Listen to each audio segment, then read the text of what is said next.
The changing nature of work is driving the transformation of workspaces. Professionals from all disciplines are reconsidering the future of how we work and whether office layouts as we know them make sense in our new normal. Together with our partners, we will be critically discussing future work environments in our second Light Thinking Talk.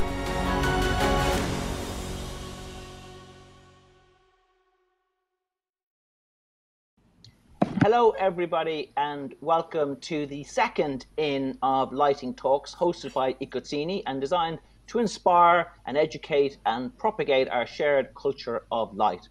My name is Ray Maloney. I'm the head of content at the Build Back Better Awards, and I'll be your moderator for the next hour. Now, these talks bring together experts from research, design and architecture to drill into some of the major issues that are facing our industry. Today we're looking at the future of the workplace, and specifically the design response to the major changes that are happening in that sector. If employees are going to work from home 2 or 3 days a week, what should their office look like? What should clients do if they want to encourage collaboration, knowledge sharing, and inspiration? How can they foster a sense of loyalty, community, belonging, and identity? How can they attract and retain the talent that's necessary to give them a competitive edge? How can they better reflect our changed priorities in terms of the environment and our well-being and our mental health and all that type of thing? And what role, above all, does lighting play in all this? These are the questions that our stellar panel of thought leaders will address in a moment. Before I introduce them, just a quick word of explanation and context about the Build Back Better Awards. The Build Back Better Awards was launched earlier this year. It's an exciting new initiative to champion innovation, creativity, environmental leadership, and social purpose in the built environment. And naturally, the first category to launch is lighting. And this celebrates and rewards exemplar projects, products, and initiatives judged by a panel of 25 leading designers, architects, and clients. Now, they can award Build Back Better Gold for unique innovation, Build Back Better Platinum for exceptional and transformative entries, and Build Back Better Green to those with industry-leading sustainability credentials. Now, winners in the first lighting session earlier this year included civic centres, food banks, hospitals, care homes, and even this skateboard park, which you may recognise as the Musicon path in Denmark by Light Bureau, a superb project. As you can see, the judges are especially enthusiastic for projects where high design values are not normally found. And this is the Ulster Hospital in Belfast. And equally, with products, judges are looking for luminaires and lighting equipment which marry innovation with circular economy principles. So this is by Light Alliance you're looking at. This is the rotating bridge in Scotland, which was a gold winner in the awards. And this is a ZTA spotlight from Stone Lighting in Scotland, which uses circular economy principles, and they've worked out where all the components come from, and they've minimized their environmental impact. And the autumn edition of the lighting category is now open for entry, so please take a look at the buildbackbetterawards.com. Okay, on to the business at hand. First, a word about this morning's format. I've invited each of our panelists to come up with a 3-minute design manifesto to introduce themselves and outline their design philosophy. After that, we'll have a general discussion and drill into the issues in more depth. We really welcome your input today with your questions and your comments and your observations. So please use the questions tab on the platform to give your point of view, and my colleague Tiziana will pass them on to me during the event. Please use the questions tab for questions and use the chat tab for chat or any questions or queries you have about the event. Now, to make it even more fun, you can vote on the questions, and the more likes a question receives, the higher it will appear in the ranking, and the more likely it will be to be included in the discussions. Now, remember, this is not a traditional webinar, but it's an interactive exchange of ideas, so please feel free to share your thoughts. Okay, right, let's meet our panel of thought leaders today. First, we have Arfon Davies, who is the leader of lighting in the UK Ireland, the Middle East and Africa for the global multidisciplinary practice Arab. Morning, Arfon. He's based here in London, where he heads up a team of 40 designers across 7 locations. And notable projects include the Shard in London and the Kimball Art Museum in Dallas, Fort Worth. Next up, we have Professor Ellen Catherine Hansen, who is the head of lighting design research at the Aalborg University in Denmark. Welcome, Ellen. Ellen is an architect, a PhD, an associate professor and co-founder and head of the awarded MSc program and research group in lighting design at the university. Now, Ellen has been leading the internationally recognized lighting concept, double dynamic lighting, and we'll hear a little bit more about that in her introduction. Next up, we have Mieke van der Velden. Welcome, Mieke, who is a senior lighting designer at Beers Nielsen Lighting Designers in Rotterdam. Now, Mieke trained as an interior architect at the Royal Institute of Fine Arts in The Hague, and she gained her MSc in architectural lighting design from KTH Royal Institute of Technology in Stockholm. And now in 2019, she received the 40 Under 40 award, which recognizes a new generation of lighting design talent. I was honored to be one of the selectors in the under 40 Under 40 then, and Mieke was indeed an exceptional designer.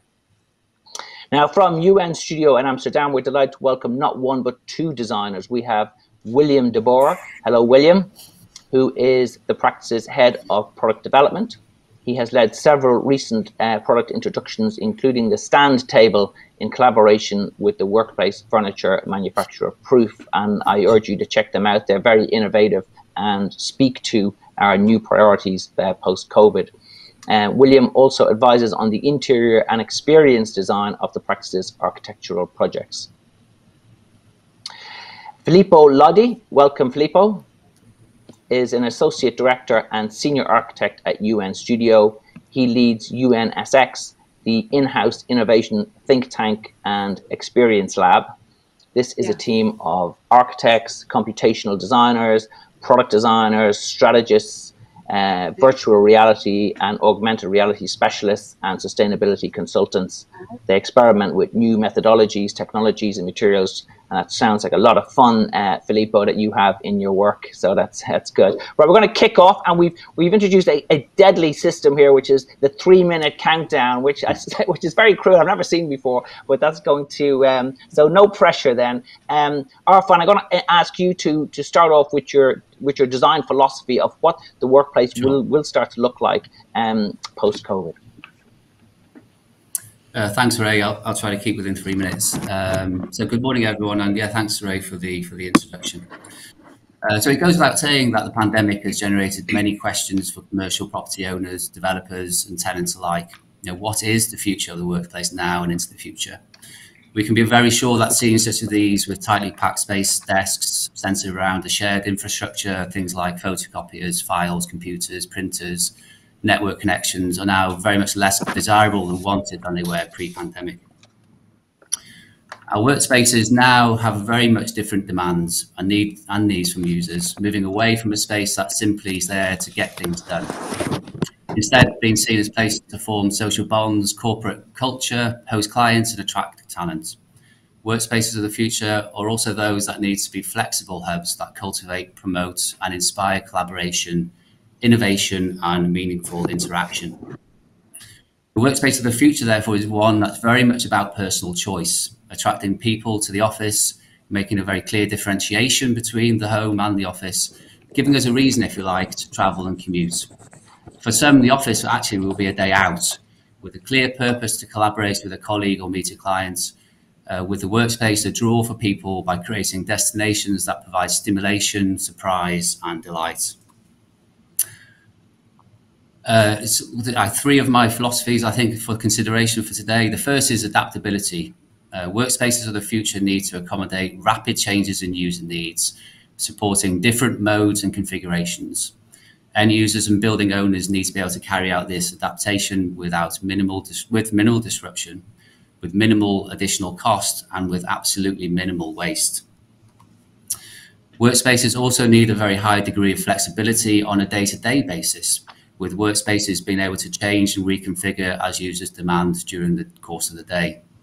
From a lighting design perspective, this could possibly mean introducing multiple layers of light, connected by an intuitive and easy-to-use control system that can transform the visual appearance of a space using a single button gesture.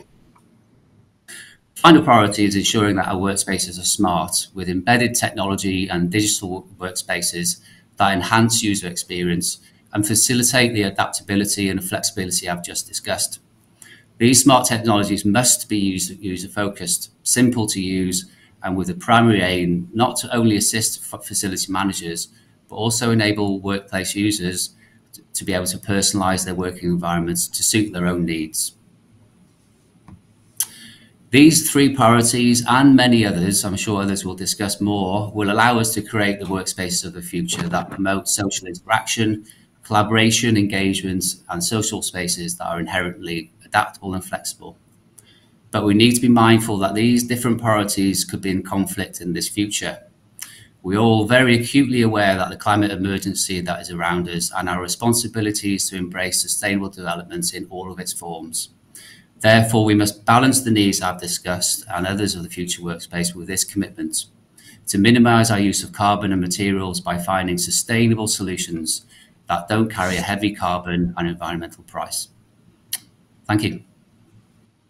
All right, thank you, Arfon. Very interesting. One thing that you touched on there, which I think we're going to drill into, is that design has got a lot of boxes to tick, and a lot of those are in conflict, aren't they?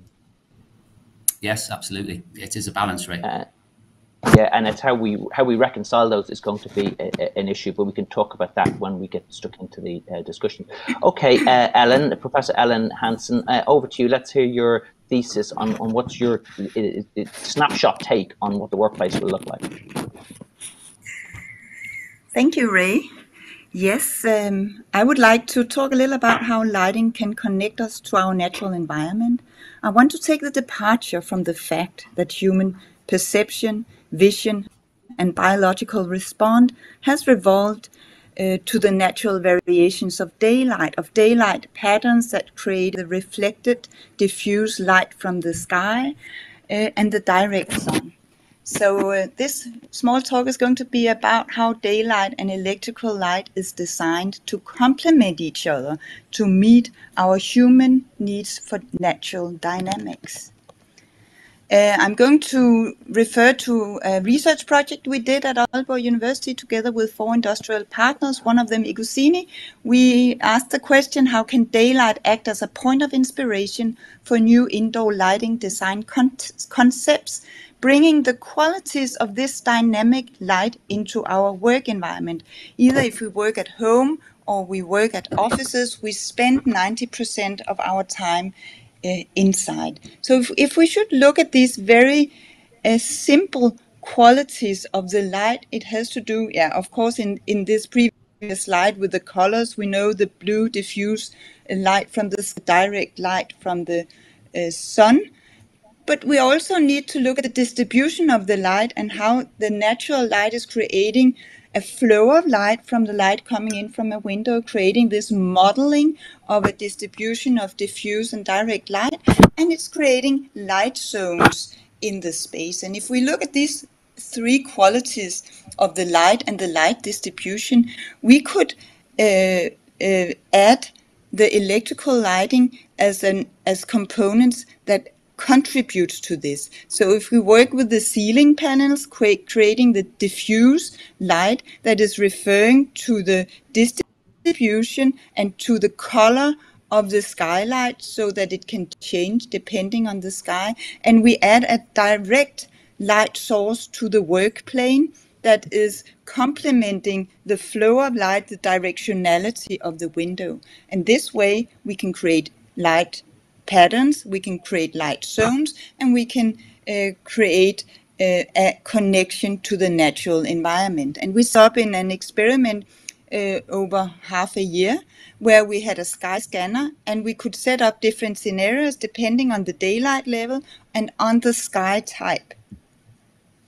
And here you can see examples to the left, no electrical light, and for blue sky you can see the appearance of the space being blue. You can see for the overcast the appearance of the light, the ambient light, is more like an overcast sky. But you can also see on the table how the directionality of the light is creating the light patterns and the light zone.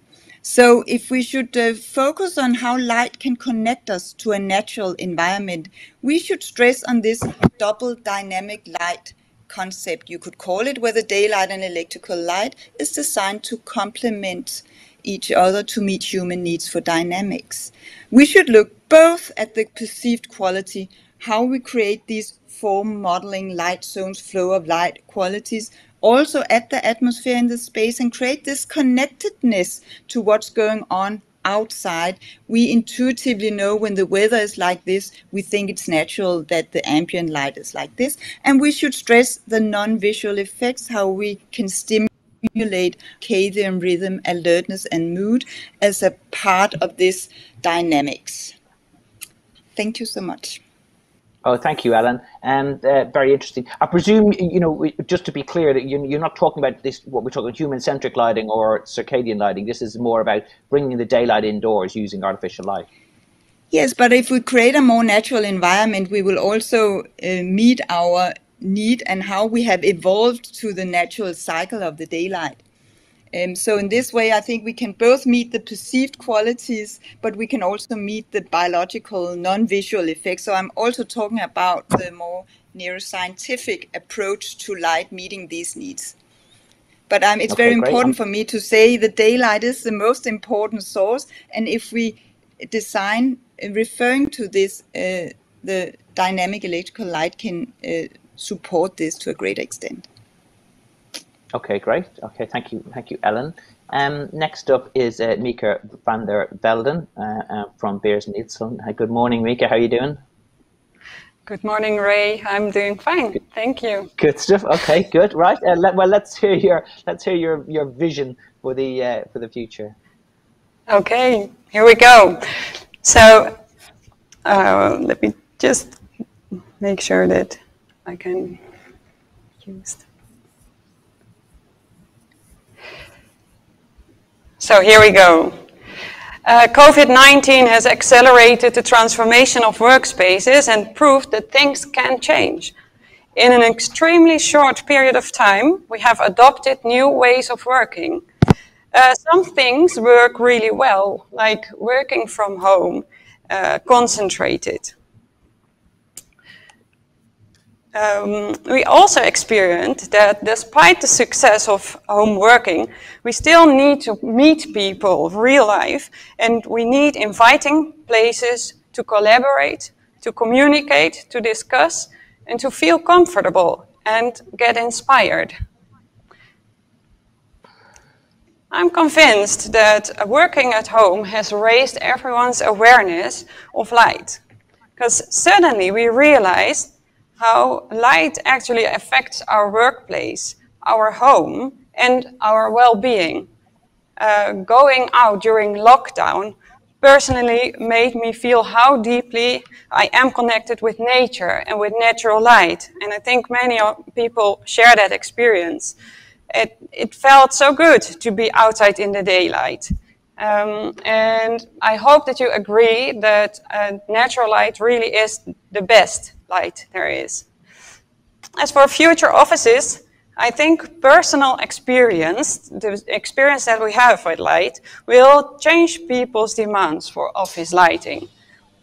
We desire inspirational spaces worth commuting to, and spaces that feel comfortable.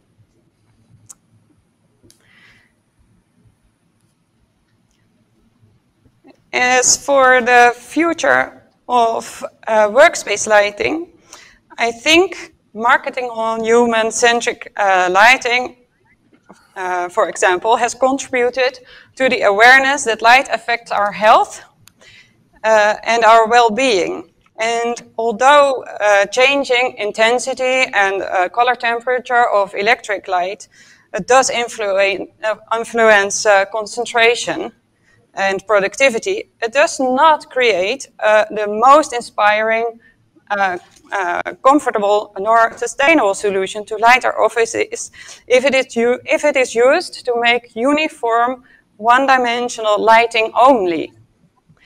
For well-being and from a sustainable point of view, people should really be encouraged to go out and get their natural boost of light, to get inspiration and to be more productive or feel better. There are other qualities of daylight than intensity and just the color.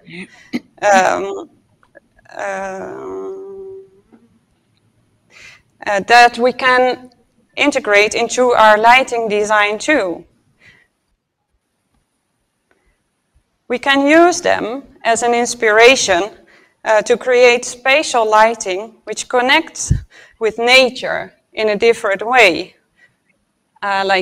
For example, the shadow patterns of light, the direction of light, translucence of materials that become visible and that we can perceive when we use light. Reflections. All these elements we can integrate into our lighting design and the lighting for our workspaces and hopefully make us more comfortable and inspire for us to start a conversation and to feel well.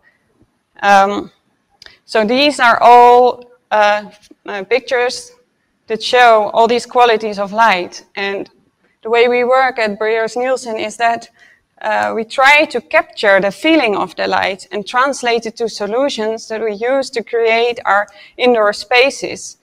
Of course, daylight is very important in our interior space, but we can really use elements to create a more natural feeling into the space.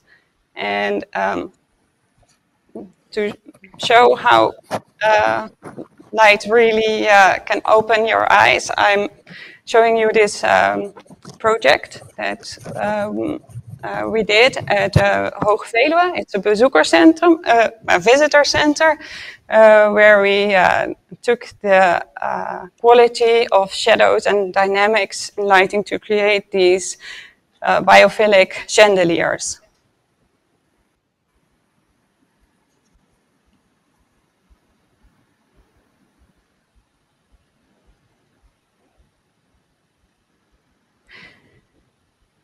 You can see in this video that we actually created a lighting system that projects shadows on the vaulted ceiling, and the shadows, they move because the light is programmed in a way that the shadows move in a natural way.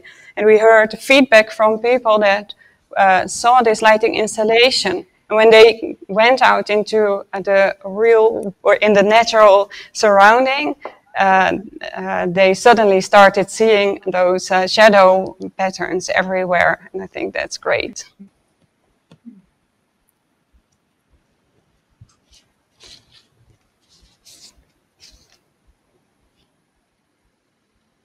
That's a wonderful project, Mika. Super impressive and great pictures. Thank you so much. Okay, we're going to move on to our last two speakers. We're going to speak together. Do a two-hander. William de Boer and Filippo Lodi from UN Studio. Over to you guys. Thank you. Hi there. So my name is Filippo, and I'm here with William. We lead a UNSX, UN Studio, on multidisciplinary think and do tank, on a mission to create experiences that improve the way we live, work, and play. We are here at UN Studio in March 2020. You saw the image. Corona happened in the world, and it forced us to work from home. This change was very impactful and rolled us into a series of accelerated discussions about how we work. We try to work from home, fully digital. Our children's with us. Some work from their one-room apartments. We work from multiple locations. We used our office as a meeting place. We worked in an hybrid setting, and we tested all this different variation to understand how we can create the best experiences for ourselves, but also how to respond to our clients in research for the same answer. And our conclusion is that no one size fits all. Why? Because our companies, our societies are rooted into different cultural settings. they operate from different time zones. And the time zones that we all work in different locations, in different cities, with their own unique surroundings. But mostly, we are made out of people, and the people is what really is at the heart of our design thinking. And that's why we need to think in a no one size fit all. And we'll give you some examples. So in the future of work, we can rethink how we manage our well-being. With Reset, which you see here, is a pod that is designed to respond to individual stress levels and coping mechanisms. We are exploring novel ways to use space as an interactive tool for building resilient users and reduce stress. And to bridge the gap of immersive collaboration, we derived inspiration from the gaming industry to develop Hyperform. This is a virtual cloud-based platform that facilitates design, review, and collaboration processes for architects and developers.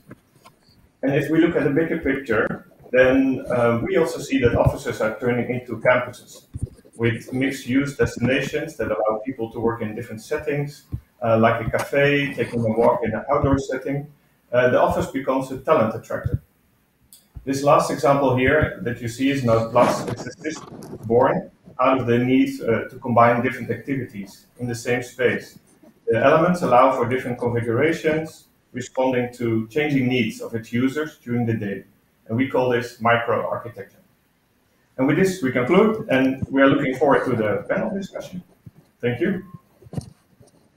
Okay, thank you, William and Filippo. I have to say, you guys were sort of doing post-COVID architecture before the pandemic, in a way. So, do you see that those trends that we're moving towards beforehand, you know, daylight, you know, natural foliage and biophilia, and this micro-working, as you call it, do you see that they're just accelerating trends that were there before the pandemic? Yes, most certainly. I think the kind of last couple of years has been accelerating the understanding from many different organizations that were also not having digital practices. So a lot of organizations, they were just simply also paper-based. And the whole fact that you could not touch, you could not be sort of kind of touchless component. So how people's behavior had to change, and that brought an enormous acceleration to it. But also, I think not only forced us to rethink the office space, but also make us rethink what work is, right? Because we work from home, we work from a plane, we work from a train. So it's not so much about workplace, but it's about work, and that is the change. So that is the shift we saw. So are we agreed that the office will become a place where you have your knowledge sharing, you have your collaboration, you have your inspiration, you have your socializing, and then you sit and you do your emails and your concentration work at home? Was that what you see? William? I would say I think that has been happening over probably we all experienced this. I think that has been happening over the last 1.5 years. And I think people are really looking for this new balance in their life. So I think a lot of people and companies have been challenged with the fact that their employees also can work at home. So certain activities we noticed that, like you mentioned, like more focused work can be done at home, sometimes maybe in a better way than in an office.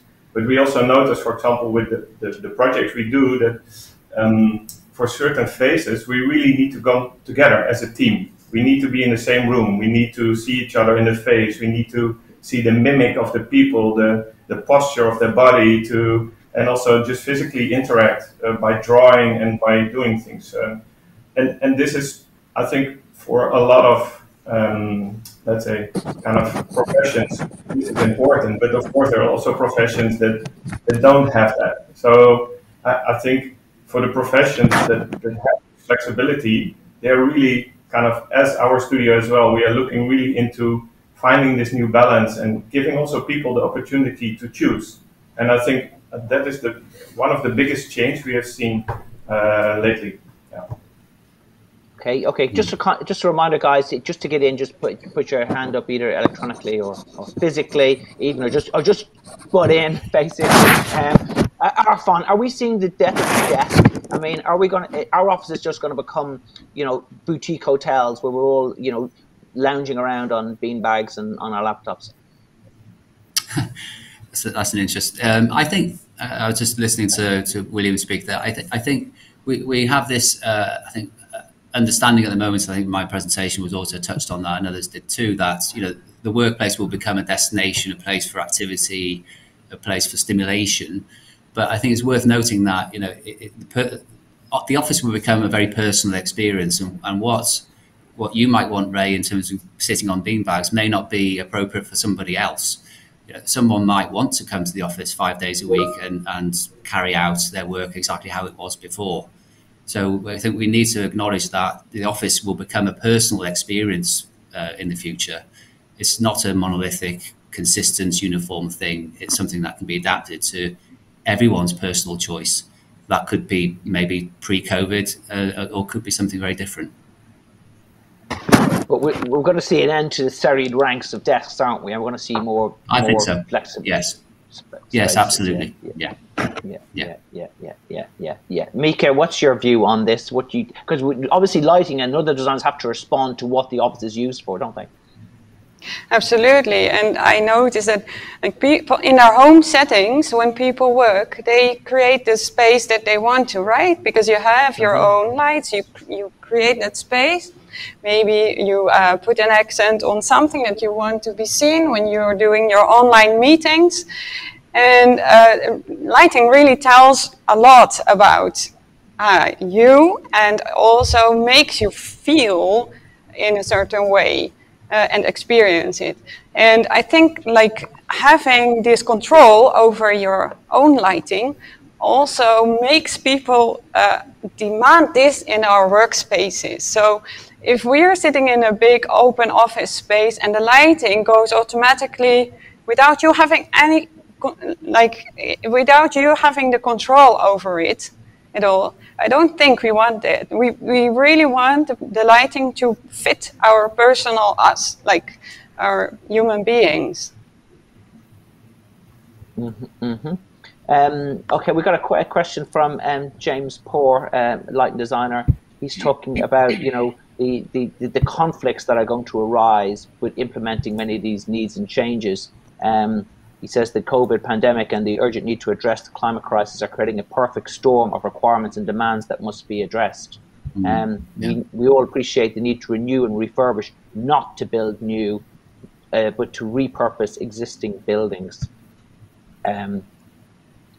William, I would say, what's your take on that then? Because you're sitting in front of clients and they're saying, well, we want to do this, we want to do this, but now they've got to take all these factors into account. Sorry, I'm trying to read the question. It's quite extensive. It's quite extensive, but I think what he's getting at is those conflicts that we have to create these new spaces, but we've also got to reconcile them with our responsibility to for the environment and for flexibility, etc. So that is the context in which we have to operate. Yeah, I think you see that happen already, and I noticed in the news also lately. Well, I'm talking now specific on Amsterdam, where we see a lot of the office buildings on the South-Ex being empty. So not people, let's say companies that rent an office space there, they start renting less office space because the employees are actually I think actually the ABN AMRO Bank actually is actually they have their employees all work at home. So also talking about this kind of repurposing, we have quite a lot of discussions also on this. I think in the future what we will also see is that there will be a lot of repurposing of office buildings kind of being transformed into living space or maybe hospitality or different kind of spaces. The request we also see in architecture is that future buildings have to be able to repurpose, to build already with that repurpose in mind.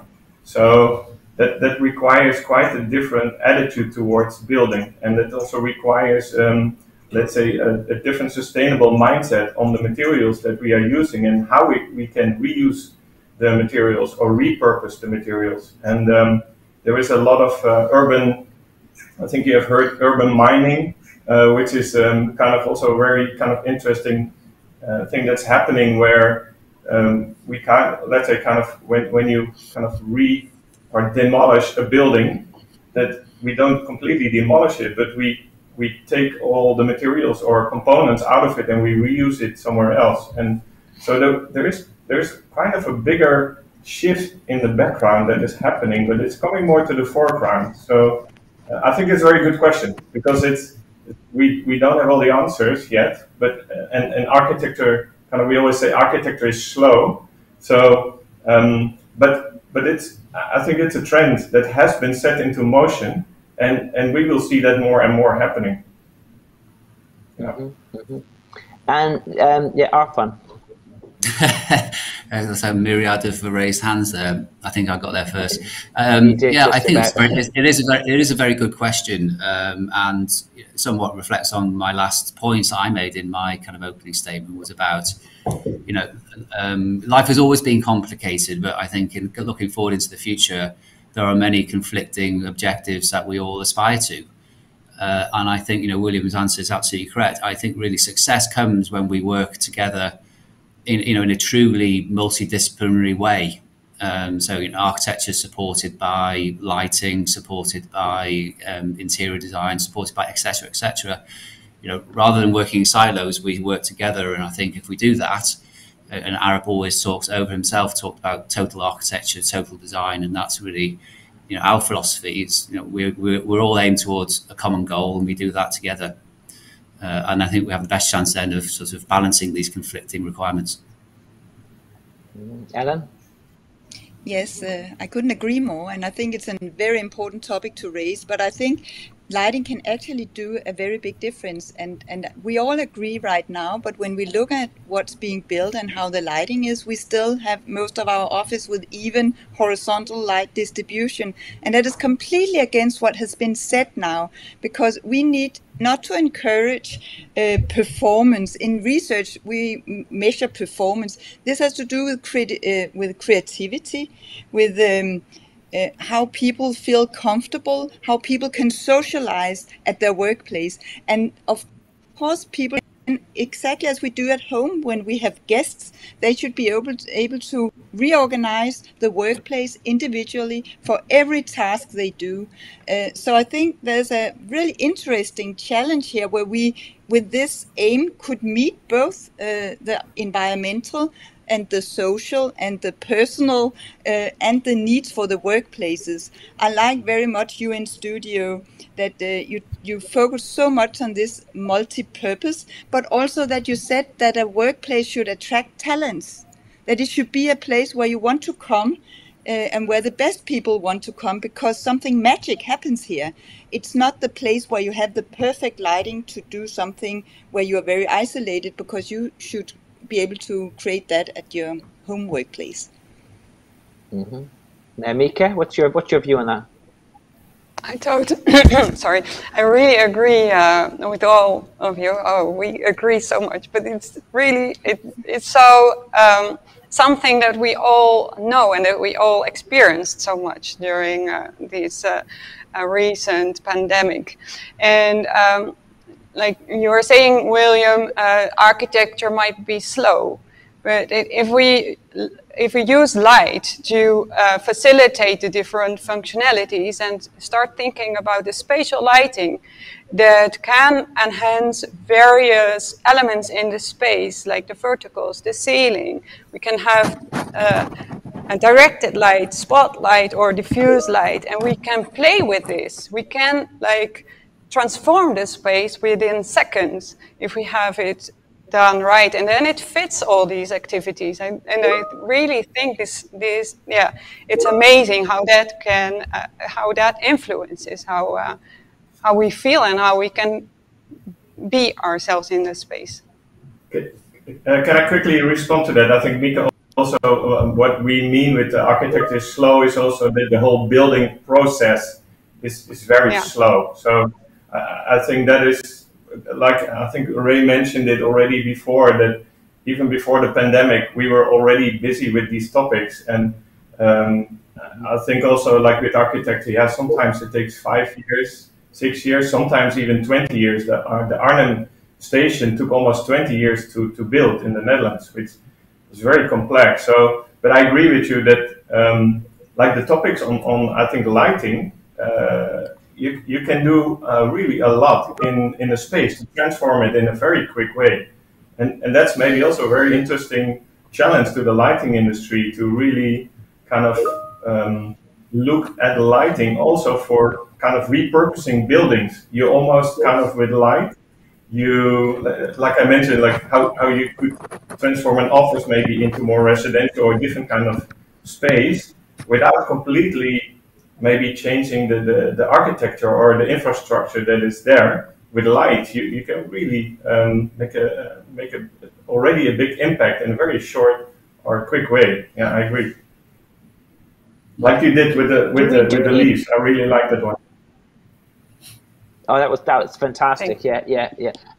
Just do we think we need to revisit the standards and the guidance and the sort of things like the WELL standard? Do they need to be revised now post COVID? Anyone? Looking at you, Arfon. I was about to, I think Filippo raised his hands, and then go on, Filippo. You go on, Filippo. I'll chip in. Yeah, well, I'll come back to you. I think the standards are to be improved constantly. So there is I think that's not they're always kind of the ambition of where we want to go. So they constantly have to be reevaluated, especially if we connect to the kind of the very European setting of refurbishing buildings. Then the standard and the tools that we need for that world that is what is subject of most of the European grants for research, I think, at the moment. So, and the request is, how can we do that, as most of our tools are designed for kind of greenfield, but the brownfield requires rethinking, and standards are just an ambition set. So they constantly move as the industry moves ahead. Mm-hmm. Mm-hmm. The reason I came to you, Arfon, is because I know you were involved with the British Council for Offices guidance on lighting, and I presume if you were writing that today, you would write it very differently. Yeah, indeed. Yeah, sorry, I had to leave. So the presence detector in this room is not functioning. So you're about to lose the light on my face. Office lighting technology. Yeah, quite. I mean, we authored several sections of the BCO guide, but I personally wrote the daylights guide section of that, and it's always been my belief, I think others have said, how important daylight is, always has been. I don't think I would really change what I wrote now. I mean, excluding the details of the criteria, the point being that we design for daylight first, and that is what we do. I think that's the best light, and it's the best sustainable light. I think standards generally, in our view, essentially form the starting points of a design discussion. They are not there to dictate to us what we should do. They just inform our design process ultimately. So I think really, yes, so there's certainly more design guidance, the WELL building standards, there's many others that we need to take on board, and there certainly are more we need to digest. But the point being, they can change, but they'll just essentially give us more information to inform our design process. Mika? Yeah, so what we see a lot now is that lighting plans are made just based on the standard to provide a minimal amount of light on a horizontal surface. And yes, we have to take care of our visual surrounding, but it doesn't say how we should do that. And I think it becomes more and more clear how important it is to make that lighting three-dimensional, to really integrate the vertical into our lighting design in how we do it, because this really makes a bigger impact than just a horizontal lighting scheme. Mm-hmm. Yeah. Mm-hmm. Now, Mika, you're I don't know what we call when you try to bring in lighting that mimics foliage and shadows that we see in the natural world. Do we have a name for that? Is that what would you call it? Biophiliac lighting? Yeah, you can call it like this. It's lighting that is inspired by nature. Like, we look around and we really want to see things or become aware of what we see, we can try to translate these intrinsic values and use them in a different setting. And that might really inspire people and start them to see these things around them when they walk around. And I think this is something that can make people really happy and create a good feeling when you discover something, when you learn something new about what you are actually seeing. Or, yeah, it has such a big impact on our psychological well-being, and because it is this natural light that you're referring to, I think it also sort of creates a good feeling. Like, it has something natural to it.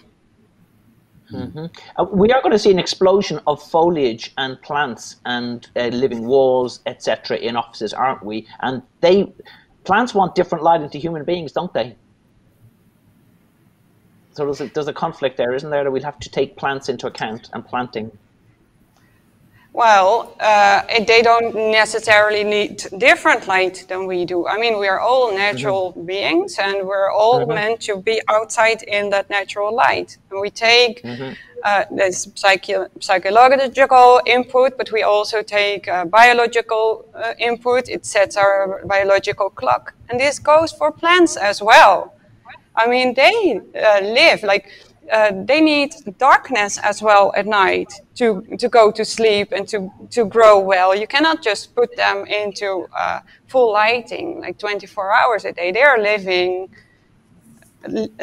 they are alive as well. And yes, they do need a certain amount of light. And unfortunately, they don't have legs to go outside and get some boost of light like in their real life.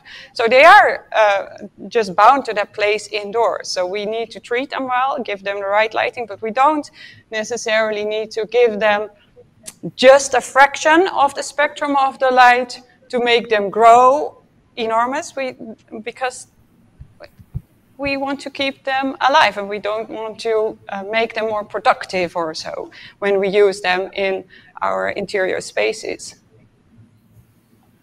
Marcel Tebbens is saying that standards like BREEAM and WELL focus only on performance of lighting and really limit the creativity of lighting design.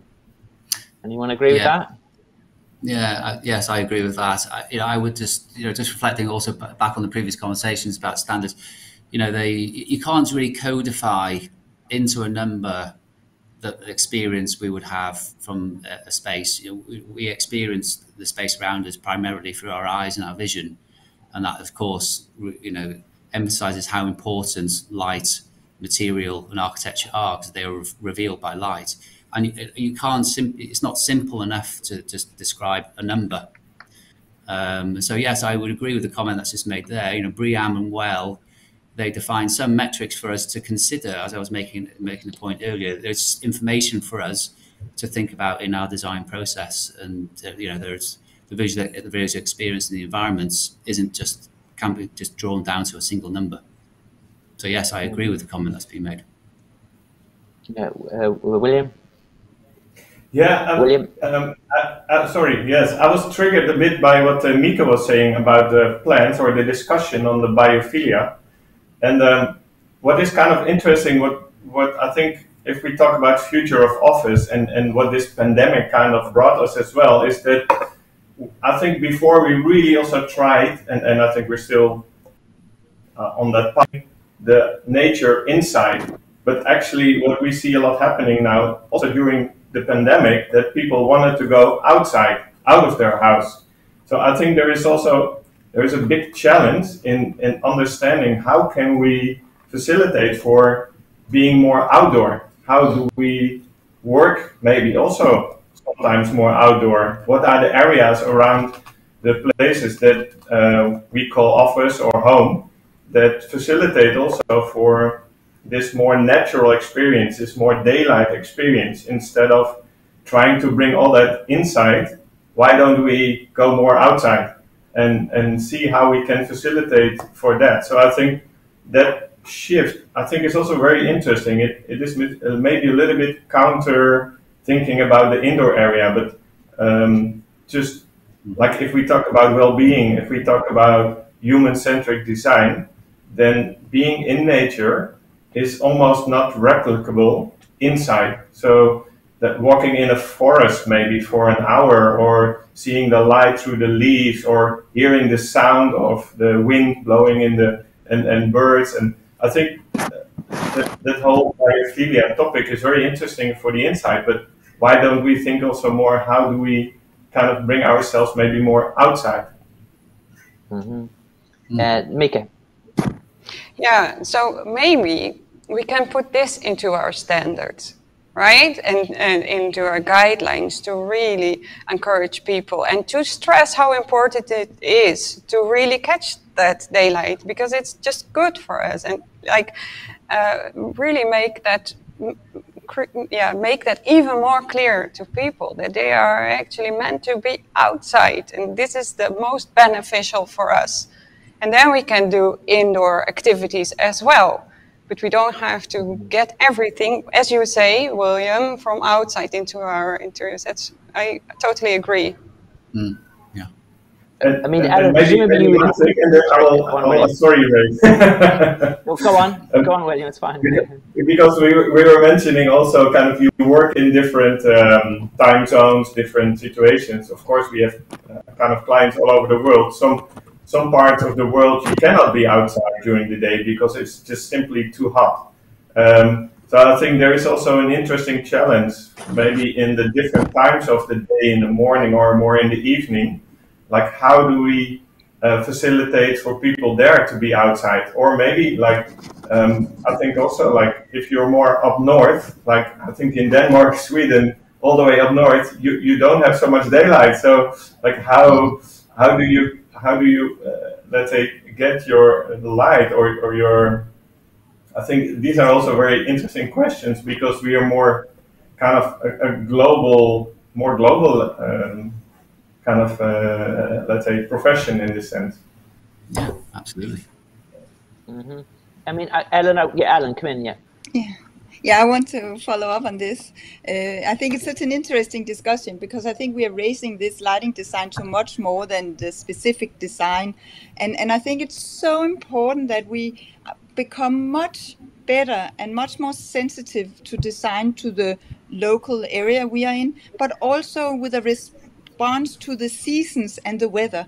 We can do so much smart lighting now, so we should be able to now inform the technology to meet our needs. It's so strange. I mean, we dress so different depending on season, but it's like the lighting, our weather screen, the border between inside and outside, it's the same almost all over the world.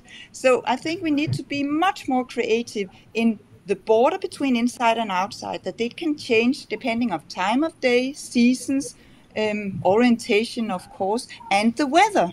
And I think we need to encourage people that we also choose where we work, what we do, where we meet, all the time depending on the weather. I actually think that the way we have been designing our spaces, our offices, with this even light distribution, if there's any kind of control, is to make sure we have the same light level.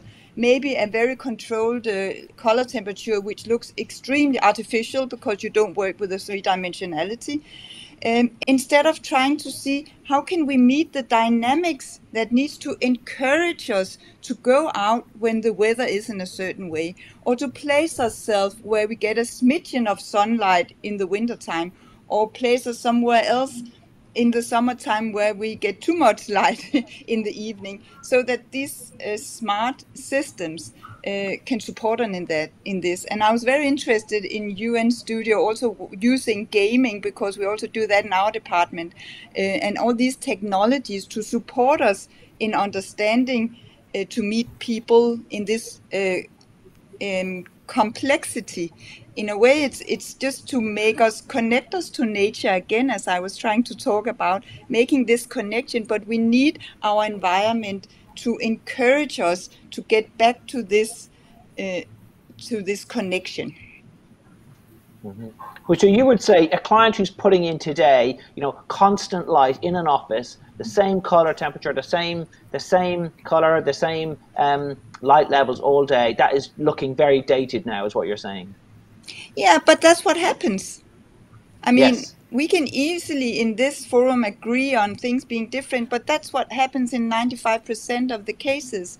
Maybe because the lighting designers, it's difficult for them to find the right argumentation to convince the client that there's so many potentials. I think another topic that we didn't touch upon is that the mental illness that is, a huge challenge for our society, also in regard of sustainability.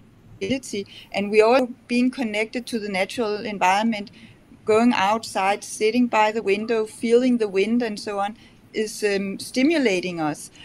So there's so many reasons for focusing more on this. Hasn't the power balance? Oh, sorry. Go on, Arfon. I just wanted to chip in and just agree with that. I think it wouldn't just be dated; it would just be inappropriate and wrong. Wow. Okay, that's strong lighting stuff. installations like that. I think we have a responsibility, as I mentioned, and that goes obviously to sustainability and the planet itself, but also to people's well-being. And delivering lighting like that is just inappropriate. And I think, as Ellen very well put, the unfortunate truth is that a lot of lighting is designed by people who aren't qualified in lighting. And I guess that's the importance of events like this, and the things that we do outside of this event in industry is supporting the lighting discipline, and the importance of having someone who really is aware of the impacts of light on well-being of people. Mm-hmm. What I was saying is that, hasn't the power balance shifted slightly, that you guys as designers are more powerful, because clients now are sitting in front of you and presumably saying, I need to make my office, my workplace exciting, I need to make it inspirational, I need to bring my guys in there, I need them to feel that it's a destination. So hasn't design been strengthened by what's happened? That stunned you all. No, William, I'm going to pick on you. Sorry, one more time. I'm just saying that, clients now really need design. They need designers. They cannot just rely on the old standards. They need you guys to help them to create spaces that work for them, because the days of all the desks and the uniform lighting are gone, surely. Yeah, absolutely. Yeah, I think it's absolutely. It's very interesting. A lot of the kind of the clients we have now, they ask exactly that. So I think, the topics we mentioned, I think in our video as well, kind of really relate to that. So it's like, okay, how as a company do I attract the talent, for example? Like what does that mean for the place we invite people into? So how does that place look like? Does that place look like as good as my home, or do I really want to go there? And I think also what we see a lot now is that the question is also if I go to that place, where do I only work there, or is it also to socialize with my colleagues, or is it also a place where I let's say maybe a good example is the Booking.com office that is being built at the moment in Amsterdam, where the plinth and the first layer are kind of open as well. So there is let's say an openness to build. Kind of everybody can come in, and then also the people who are in the building or working there can mix actually in that area. So there are different kind of amenities, facilities where people just meet each other, and where there is a natural way of, let's say, attracting people to meet up with the people that are working for that company. So there is I think there's a bigger need for openness also in buildings where, let's say, where we maybe before we just were very closing off the buildings. It was very much like, okay, this is, let's say, this is our company, it's our brand, and kind of you need to make an appointment. But maybe there is a part that is opening up areas also, that we maybe don't only work there, but we also meet up in a coffee place around the corner. Well, maybe again, Amsterdam, where we are, is kind of maybe a good example of we are in the middle of an area that is like fully restaurants, bars, places. And I must say, the last 6 months, I think I've met more colleagues outside the studio at a coffee place for a coffee and a talk than inside the office. So it's quite interesting, this question, and these are the same questions I think all our clients have as well. So yeah, we don't have like, as Philippe also already mentioned, one size fits all, but it's very personal. So yeah, it's finding the right components, or kind of how do you deal with activities for your company. Yeah. And it's more human, isn't it, William? Which is why we can hear a child in the background. Yeah. It also allows me to bring my daughter to school, and then and work a bit, and maybe have an hour in the gym, and then work maybe a little bit later in the day. So there is a flexibility as well. Yeah. And if I just may, if I add to that, I think like the best way to convince a client that we should do it different is to have him experience what it is. Like the best way of learning is experiencing it. That's also why game learning, like learning through games, and so why it's so effective, because people experience what it is. They see it live. So this is one very important thing, how we create our lighting designs, by doing all these mock-ups, testing, and showing the client what actually is the effect. How does it feel? You cannot see it on a picture only. You really need to check it in reality, and then our client understands what we mean. It might take a couple of sessions also. I mean, to convince someone is not just a one-way direction, and you really have to do a lot of communication. But yeah, I think that experience, knowing what we're talking about, is very important. Ellen? Yeah, I just want to add that this is where the research comes in, because I think light is too important not to create evidence. And I think we need to move a lot of the traditional research on this performance in offices into field studies of what it actually does to us, how it affects our engagement. We've been studying engagement. How does it engage people to be at the workplace? How do they feel this feeling good being there? And I think it could help praxis if there is some research that can really document that there's evidence that this brings people in another mood where the work engagement and their health is being improved by the work environment. Mario Maglietta is asking UN Studio, specifically you, Filippo, about, what role does like future technologies hold for us in offices, specifically virtual reality? How can that sort of reduce the physical distances, and how can we, will we go to the office using VR in the future, she asked? So I know we've been utilizing VR as a kind of sort of simulation tool, where we can meet in VR to look at certain spaces, or to meet with our colleagues, and that is just accelerating the way we communicate and work around a project.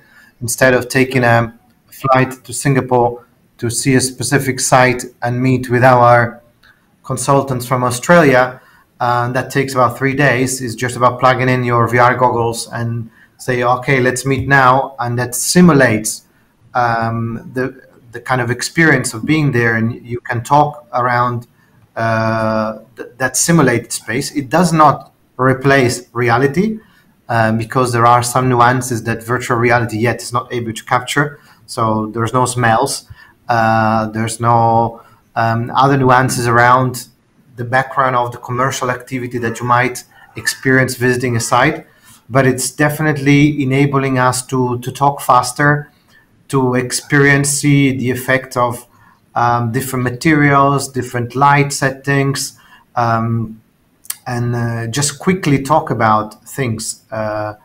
And so as virtual reality, also all the other kind of computational simulation tools that are available for all the kind of building information modeling are enabling us to test quickly all the very simple parametric results. But where we find what we find very interesting from a research point of view is to work on topics that are not so quantitative. So we are very much looking forward to. We are researching a lot on happiness, for example, and how can we create spaces that make people happy, and that is not into the numbers and the codes, but are really a combination of factors and are really experiential.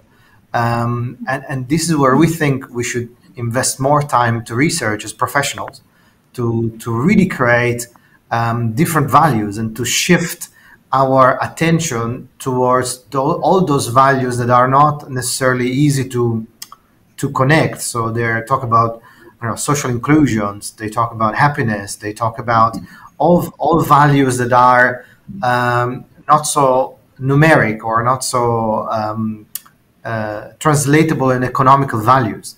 And if we as professionals work together on this, then that's where we believe we can really truly create innovations in our work environments. Sorry, Arfon and Ellen, I'm going to wrap up there because we're over the hour, and I'm sure this is a topic we could talk about all day. We just really scratched the surface really in our time. There's so many issues to dive into, and it's really, it's an exciting new world for us, and one that is going to lead to very exciting and interesting workplaces, and I look forward to that. Now, due to a technical issue, you guys weren't introduced before, so I'm going to introduce you now, so that everybody knows who you guys are. Thank you, Arfon Davies, who's leader of lighting in the UK, Ireland, Middle East, Africa for Arup, and he's based here in London and has worked on the Shard and the Kimball Art Museum in Dallas Fort Worth. So thank you, Arfon. Thank you, Ellen. Ellen is the professor and the head of lighting design research at Aalborg University in Denmark. So thank you, Ellen. And she's been leading the internationally recognized lighting concept, which is double dynamic lighting. And I urge you to check that out. It's a very interesting concept, bringing in not just light quality, but also the effect of light inside. And we also had Mika van der Walden, who is a senior lighting designer at Beers Nielsen Lighting Designers in Rotterdam. Thank you, Mika. Mika trained as an interior architect at the Royal Institute of Fine Arts in The Hague, and she gained her MSc in Architectural Lighting Design at KTH, Royal Institute of Technology in Stockholm. And we had two speakers from UN Studio in Amsterdam. We had William de Boer, who is the practice's head of product development, and he has worked on lots of product introductions, including the stand table with the highly innovative workplace furniture manufacturer Proof. And finally, we had Filippo Lodi, who is the associate director and senior architect at UN Studio, and he leads UNSX, which is basically, you just play around with stuff for fun, basically, Filippo. That's all you do, isn't it? All day long, you play with toys. But thank you guys for your input and your knowledge, and for taking the time to give us your view on what the workplace will look like. So many thanks for that. Just a little bit about me. I am the head of content at the Build Back Better Awards. And just to give you a little bit of context, the Build Back Better Awards was launched earlier this year. It's a new initiative to champion innovation, creativity, environmental leadership, and social purpose in the built environment. And the first category we launched is lighting, rather naturally. And this celebrates and rewards exemplar projects, products, and initiatives, and it's judged by a panel of 25 leading designers, architects, and clients. Now they can award Build Back Better Gold for unique innovation, Build Back Better Platinum for exceptional and transformative entries, and Build Back Better Green for those with industry-leading sustainability credentials. Now the winners of the first lighting session earlier this year included civic centres, included food banks, hospitals, care homes, and this skateboard park, which you may recognise as the Musicon Path in Denmark by Light Bureau. Now, as you can see, the judges are especially enthusiastic for projects where high design values are not normally found. With products, the judges are looking for luminaires and lighting equipment which marry innovation with circular economy principles. And this is by Light Alliance, a stunning project in Scotland on the rotating boat lift on the canal section there, and this won a Build Back Better Gold earlier this year. And this is the ZTA Spotlight by Stone Lighting in Scotland, which they worked out all the components, all the recyclate in all of it, where does it all come from. They've worked out its full environmental impact and minimized that, and that took a Build Back Better Platinum. And the autumn edition of the lighting category is now open for entry, so take a look at buildbackbetterawards.com. So it only remains for me to say that, you know, look out for forthcoming light thinking events. The subjects and dates will be released on the iGuzzini social media channels. So register for those, sign up for those, and keep an eye out over the coming weeks. Thanks again to our panelists, Arfon, Ellen, Mika, Filippo, and William. I'd like to thank Tiziana Oliva of iGuzzini for coordinating today, and Lucas Henke for his fine work on production and the AV. We'll hope you will be able to join us again at one of these Light Thinking Talks, and we'll see you then. Thank you and goodbye. Thank you.